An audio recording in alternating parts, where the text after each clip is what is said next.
नमस्कार दोस्तों। आज भारत की अर्थव्यवस्था दुनिया में रिजिलियंट इकोनॉमी के नाम से जानी जाती है। मंदी हो या वैश्विक अस्थिरता, भारत ने हर बार खुद को संभाला है।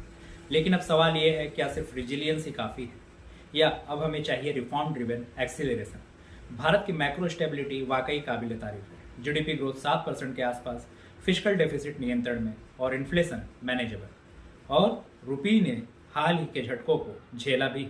लेकिन अगर हमें सस्टेनेबल ग्रोथ चाहिए तो अब बात रेजिलियंस से आगे बढ़कर स्ट्रक्चरल रिफॉर्म्स की करनी होगी। 3 बड़े क्षेत्रों में सुधार अब अर्जेंट है।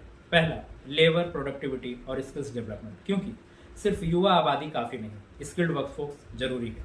दूसरा, private investment revival. Corporate profits तो बड़े हैं लेकिन कैपेक्स साइकिल अभी भी धीमी है। जब तक प्राइवेट कैपिटल और मैन्युफैक्चरिंग में रियल मोमेंटम नहीं आता, ग्रोथ केवल कंजम्पशन ड्रिवन ही रहेगी। और तीसरा, पॉलिसी सिंप्लीफिकेशन और रेगुलेटरी क्लैरिटी।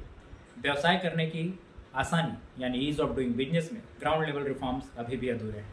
एसएमईज और स्टार्टअप्स के लिए कंप्लायंस बर्डन कम करना ही होगा। भारत की रिजिलियंस इसकी ताकत है, लेकिन रिफॉर्म्स उसका भविष्य है। क्योंकि अगर स्टेबिलिटी न्यू है तो रिफॉर्म और इनोवेशन ही वो छत है जो देश को अगले दशक में $5 ट्रिलियन इकोनॉमी बना सकती है। तो दोस्तों, समय आ गया है जब भारत सिर्फ संकट झेलने की ताकत नहीं बल्कि अवसर पकड़ने की गति भी दिखाए। क्योंकि रिजिलियंस हमें टिकाए रखती है पर रिफॉर्म्स हमें आगे भी बढ़ाती है।